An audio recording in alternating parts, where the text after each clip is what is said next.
Imagine living in a world where incurable diseases are no longer a death sentence, where scientists can repair damaged organs, regrow lost limbs, and even reverse aging. That world isn't science fiction anymore. It is happening right now in labs around the world. Scientists are rewriting the rules of medicine using tools like gene editing, nanotechnology, and artificial intelligence. Imagine a single injection that can fix genetic disorders at their source. That's what CRISPR is doing. By cutting and replacing faulty DNA strands, doctors can now cure conditions that were once lifelong burdens. But that is just the beginning. In some hospitals, AI-powered scanners can detect cancer earlier than any human doctor can, and nanobots, microscopic machines smaller than a blood cell, are being tested to deliver medicine directly to diseased cells with zero side effects. Meanwhile, regenerative medicine is creating organs from a patient's own cells, meaning no more waiting lists, no more transplant rejections, and researchers are even exploring ways to slow or reverse the aging process by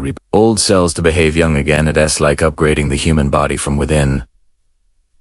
Some scientists predict that children born today could live well past 120 years in good health. This future of medicine isn't just about technology. It's about giving people hope. It's about a world where no disease defines your destiny, where healing becomes the default, and where science finally catches up with imagination. This is the dawn of a new era, one where the impossible is becoming reality. And the future of medicine is already here.